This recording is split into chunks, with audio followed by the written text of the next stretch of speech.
Hi everyone. In music there are two types of inversion.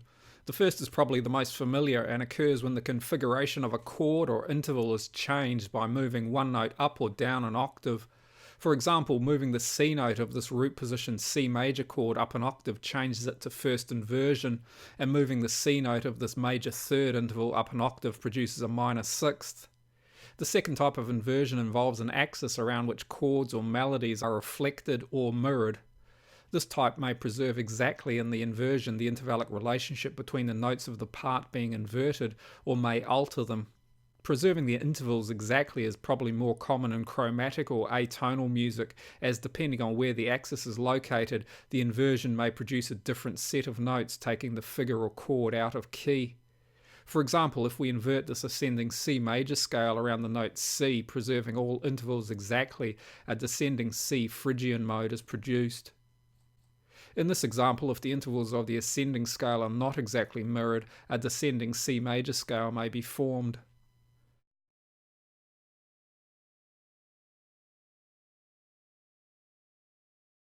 Depending on the axis location, there are some instances in which a diatonic scale or melody can invert, preserving its intervals exactly while still remaining in the key. This tetrachord beginning on C major's root note, for example, inverts exactly beginning from its submediant. Here the axis is located between the notes A sharp and B. Chords may also invert around an axis. As with melodic fragments, the axis location can produce different inversions. For example, if we invert exactly a major triad around its root note, its minor subdominant is produced. Parallel major and minor triads also invert onto each other.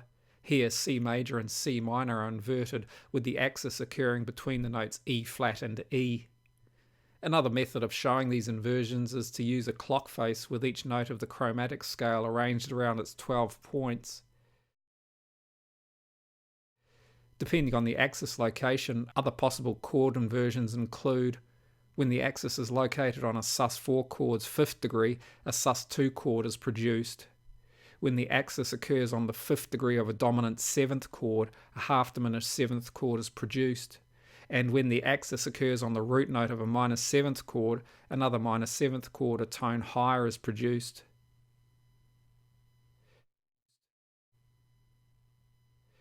In tonal music, there are numerous examples in which inversion is inexact. Here in his C major invention, for example, J.S. Bach inverts the invention's theme initially around E. The intervals between the notes of each part are not preserved, and Bach freely adds and removes accidentals as required. For the second inversion around D, however, the intervals are preserved exactly.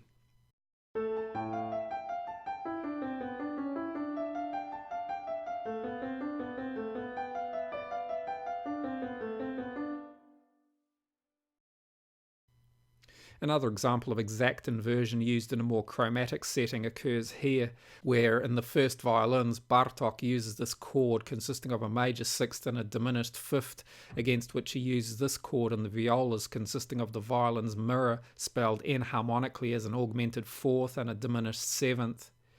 These chords overlap and are inverted around an F sharp axis.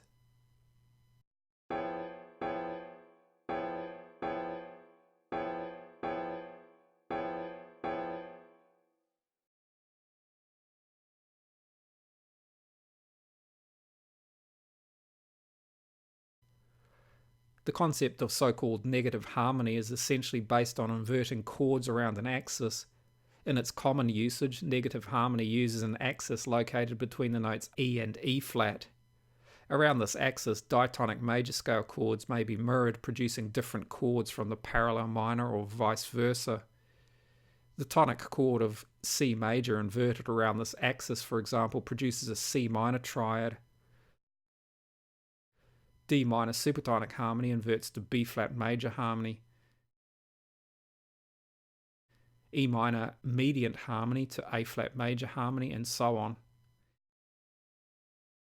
Seventh chords can similarly be inverted, with C major 7, for example, inverting to A flat major 7th, and so on. Negative harmony essentially follows the same concepts as mixture, where in its most basic application, chords from the parallel minor are used in the major key. Negative harmony, however, may offer a more structured means of determining which chords from the major key may be substituted with those from the parallel minor.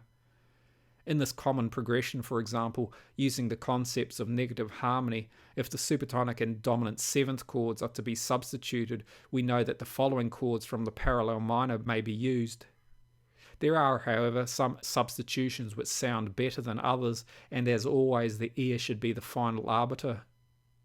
I hope you found this useful. Thanks for watching. See you next time.